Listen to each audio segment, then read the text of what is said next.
What's up, guys? It's that Diecast guy. Yeah, I'm back. I know it's been a while. I think it's been honestly 2 years, but I'm back.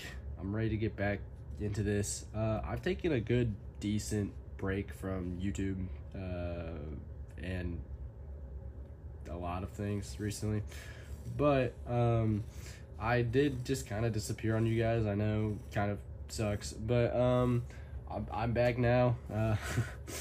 I got a nice package here today, a good haul for you guys. But basically, I did stick with NASCAR. I did continue watching NASCAR through my break from everything. I didn't stick with Diecast though, which is surprising. I didn't buy a single Diecast in 2023, or a Diecast from the 2023 season, which is like the first time in my life I went an entire year or an entire season without buying a single Diecast, which was kind of refreshing, but also kind of depressing because, like, why did I do that? I don't even know. Yeah, it's 2024. It's a fresh start. We're back at it. We're gonna be getting pretty much every Diecast that comes out for this year, which is gonna be a good sum of money, but you know, it's fine. But today we have our first haul and our first package of 2024 NASCAR Diecast. This is a big deal for me. I'm very excited for this year. Got some good paint schemes, some terrible paint schemes, but today is going to be pretty cool. Now I do know, the only thing I know about this package is that it is no Fords and no Toyotas, because, you know, they're making the new molds for the new Fords and Toyotas in the actual Cup Series. They're making the new molds for the Diecast here, and they won't be done, they said, till like August or September, which honestly really sucks. But until then, we're set on Camaros, and I think that this is mainly just Hendrick releases. I do already have my first 2024 Diecast though.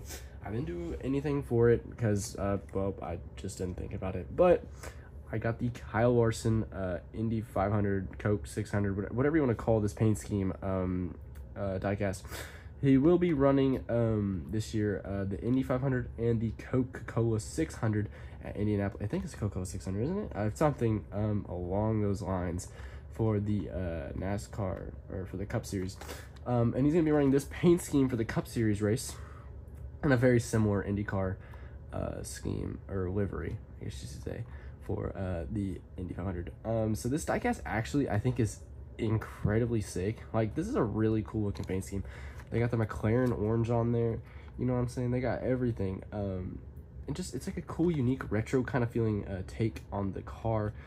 Kyle Larson 5, HinderCars.com, Coke 600, yep, Coco 600, 2024 Camaro ZL1, limited edition, of course. So this car actually looks sick. I actually really do like the orange, the white, the blue, how it all merges together, or I guess you say runs together, and this design overall is pretty cool.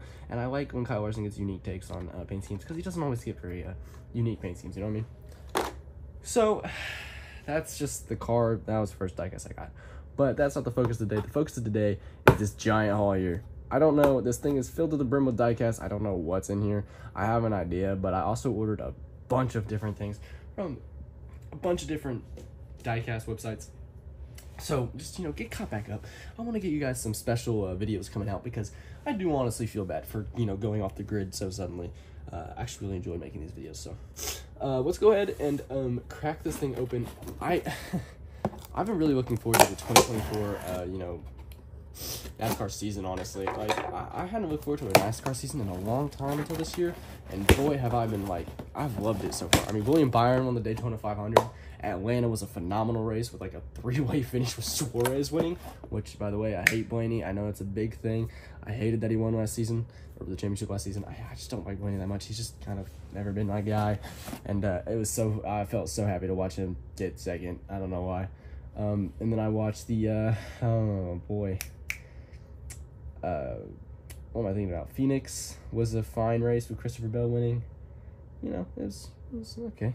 But, you know, I never really like Phoenix. I hate that it's a championship race, but we're not getting into NASCAR here. We're getting into the Diecast. So, as you can see, we opened it up. We got a bunch of paper. I'm not going to be looking at any Diecast here. We're just going to be pulling them out one by one. And here's my packing, my order paper. Don't need that. I don't want to look at that. So we're gonna be checking this thing out. I don't know how many cars are in here, but we're gonna go one at a time and just pull these suckers out. So we're gonna reach into the box of goodness, and the first diecast we got is, oh man, this car is freaking sick, man. Let me turn this the right way. Chase Elliott's Napa Auto Parts scheme. This is the primary scheme. This is the blue paint scheme.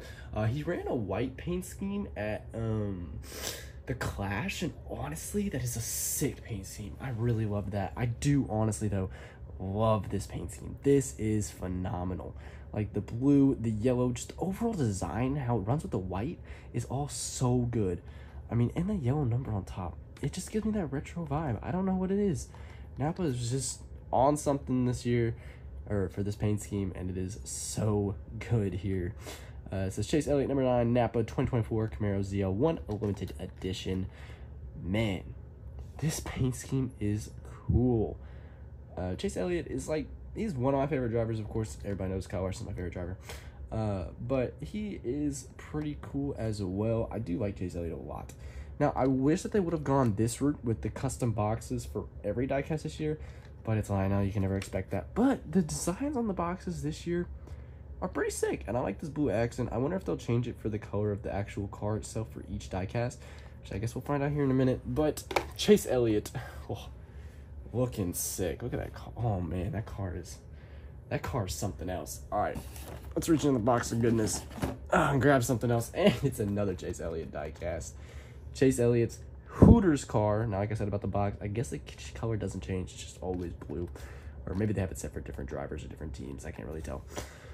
But man, this paint scheme is sick. The only critique that I do have with this is this orange is such like a toned down, unsaturated orange, and it's kind of ugly. But I do like the paint scheme itself. The orange and the black do go good together. I just wish that the orange was a little bit more either a matte finish or like a more orangey. You know what I mean? This kind of looks red orange. I do like the Hooters logo down here, the owl, looking cool as ever. Same on this side. It's a pretty good looking paint scheme in all honesty. Chase Elliott number 9 Hooters 2024 Camaro ZL1 limited edition.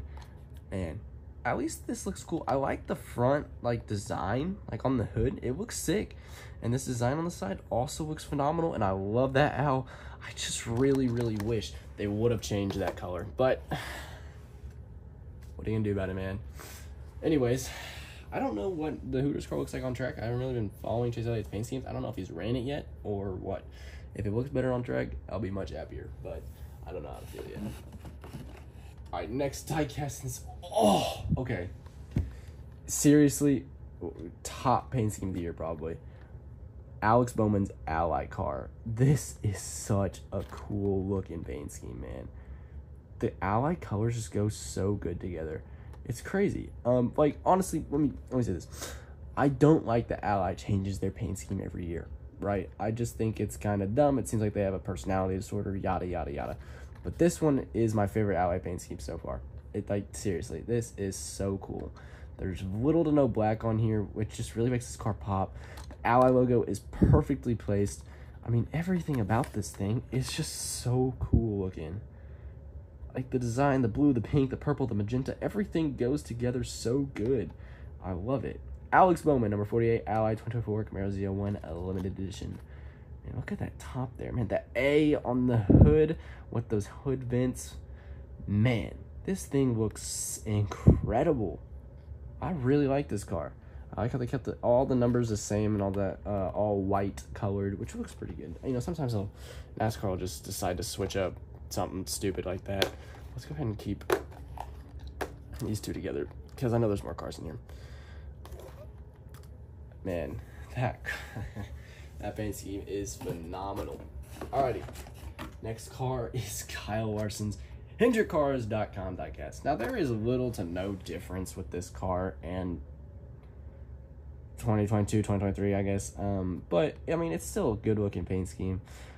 Man, that blue, the red, the white, the retro feel, all of it, just never get old of it. You just never get tired of it, man. It never gets old. It's a flashy, it's a good looking paint scheme, which honestly, that's why you don't change it. If something's perfect, don't change it. And this car is honestly perfect. I mean, I love the swoosh, the 5, all of it runs together so good. Kyle Larson number 5, HendrickCars.com, 2024 Camaro ZL1 Limited Edition. Just so good. That red outline on the 5, all of it is so perfect. I just really like this car. I genuinely love this diecast. Put it with the other Kyle Larson car. I'm expecting very little Larson paint schemes diecast this year, honestly, but what we get, I love. And honestly, the two of those cars looking side by side, those two Hendrick cars, man, they look good together. Alrighty, let's move on. I don't know how many cars are left in here. I feel 2. I think that's it, though. And, oh, okay, this car is interesting. William Byron's Raptor diecast. So, I do like this paint scheme. There's just a lot I'd change about it. First off, I don't like the greenish color. It looks kind of like mucus. I mean, the paint scheme itself is pretty sick. I do like the designs, everything like that. The only critique is this, like, I can't see it through the box, but there's like this black, like, line that just pops up at the end of the hood, and it just kind of, like, doesn't fit, and it doesn't look that great. But everything else about this car is pretty sick. I do like the design on the side as well, how those, like, kind of scrape marks, or scratch marks in it look pretty sick. This down here is cool looking. And the Raptor logo, of course, looks awesome. I've never had a Raptor car. I want to say that. I'm not entirely sure, though. William Byron, number 24, Raptor 2024 Camaro ZL1 Limited Edition. This car is, did he win Daytona in this? I think he won the 500 in this. I do think he won the 500 in this. It's a sick looking paint scheme. It's cool to see it up front. It's cool to see it running around that track. I just would change a few things about it if it were me. Okay. I think that we're down to our last diecast. Let me check and make sure I start the car. It is our last diecast. Man, I saw what it is. It's a good looking paint scheme, guys. Set these in the center a little bit. But the final diecast we're going to be taking a look at today is William Byron's 2024 Exalta car. Now, Exalta's always been that kind of okay paint scheme for William Byron. Like, he's never had that great of one, except for that one rainbow scheme he ran like 2022. But this one I have mixed feelings about. For starters, the red flames are cool, but I don't like how they just kind of cut off here, I guess you could say. Like, they cut off from the front to here, and it doesn't like line up or match, but it's cool looking. The yellow number, of course, that's just Hendrick. I like it, but also I don't at the same time. The black Exalta logo, this just pops up out of nowhere. I don't know what, it's like a trapezoid. I don't know what that is, like a shape of a trapezoid, but it's cool looking. I do like it. Yeah, it's a pretty plain, but it's a pretty cool paint scheme. It looks pretty sick. It looks like it'd be nice on the track. I don't think he has ran it. He has ran it, I think. I can't remember. William Byron, number 24, Exalta 2024 Camaro ZL1 Limited Edition. Yeah, this car looks sick. I like it. The Exalta logo on the hood. I like the number 24 up here. Yellow, but, I mean, just wish it was yellow, whatever. I said I like it, but I really don't. Anyways, this car looks sick. You know, I wish that they would have changed the color on these boxes, but I think that maybe it's just for Hendrick. Maybe Hendrick's just blue. Keep your hopes up, guys. Maybe Hendrick's just blue. But I'm thinking that that's gonna be like that for every paint scheme this year. We'll put the primary schemes on top, and then their secondary on the bottom, and then William Byron, of course. These cars, man, they're looking good. It feels great to be back. It feels great to be, buying diecast, collecting diecast. These cars too are some of the greatest we could have started off the year with. I love Hendrick. I love these paint schemes. Problem is, I wish we got some Fords and Toyotas to show you guys today, but we still got a few months. So this is basically it for today's episode, guys. I will be posting reviews for these. I have another haul coming up too. That won't be 2024 diecast, but it's a big treat for you guys. Very excited for that. But overall, guys, 7 awesome diecasts, I guess you could say, are here today. I'm very excited to get back into making videos, guys. Daily, weekly, I don't know. I haven't decided yet, but we're going to have some pretty cool videos coming up soon. So stay tuned for that. Once again, guys, thank you for sticking with me. Hope you guys enjoyed this video. I hope to see you guys next time. Peace out.